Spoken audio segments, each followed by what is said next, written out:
तीसरी लहर पर अलग अलग वैज्ञानिकों का फिलहाल अलग अलग मत है, लेकिन सच्चाई यह है कि दूसरी लहर में जिन परेशानियों से देश गुजरा है उनको भूलना नहीं चाहिए, क्योंकि संक्रमण का रास्ता सीधे अस्पतालों के आईसीयू तक जाता है। पीएम मोदी ने इस बात को स्पष्ट तरीके से बता दिया है कि तीसरी लहर को किसी भी कीमत पर आने से रोकना है। और ये कोरोना ऐसी चीज है, वो अपने आप नहीं आती है, कोई जाकर के ले आए तो आती है।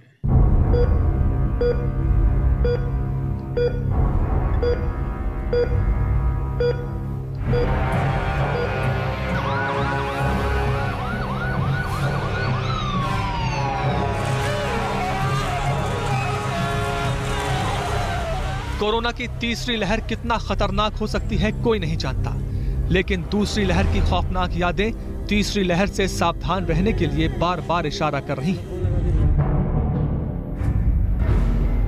पीएम मोदी ने पूर्वोत्तर के मुख्यमंत्रियों के साथ मीटिंग में सतर्कता और सावधानी के मंत्र पर जोर दिया।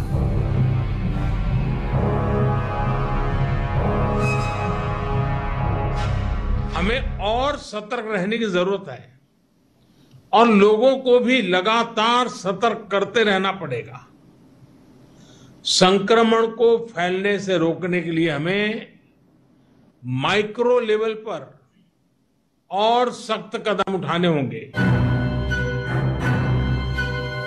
हिल स्टेशंस पर ऐसी भीड़ है जिसको देखकर लगता है जैसे कोरोना का डर लोगों के दिलों से खत्म हो गया, लेकिन वो ये नहीं जानते कि यही लापरवाही उनको तीसरी लहर की तरफ खींच कर ले जा रही है।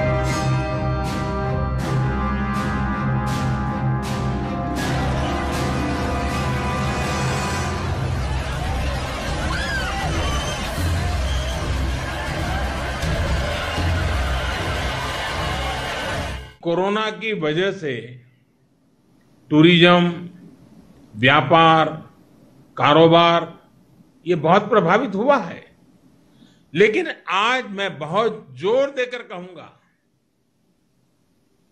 कि हिल स्टेशन में, मार्केट्स में बिना मास्क पहने, बिना प्रोटोकॉल का अमल किए बिना भारी भीड़ का उमड़ना, मैं समझता हूं एक चिंता का विषय है, ठीक नहीं है। The Delta variant is ripping around the world at a scorching pace, driving a new spike in cases and death. After 10 weeks of declines, deaths are increasing again. We continue to hear reports from all regions of the world about hospitals reaching capacity.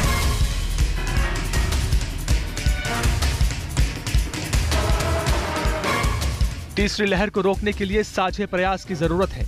ये प्रयास सिर्फ सरकार की तरफ से नहीं, बल्कि आम जनता की तरफ से भी आना है, क्योंकि कोरोना की तीसरी लहर तब तक नहीं आएगी जब तक उसको लाया नहीं जाएगा।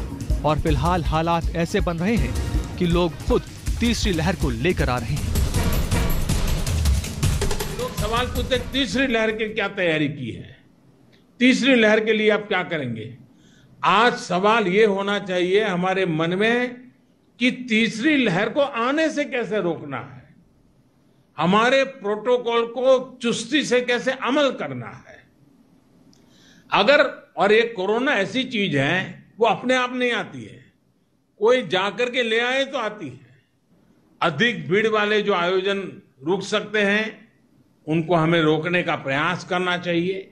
हमें हर नागरिक को कोरोना बचाव के लिए बने नियमों का पालन करने के लिए निरंतर प्रोत्साहित करते रहना होगा।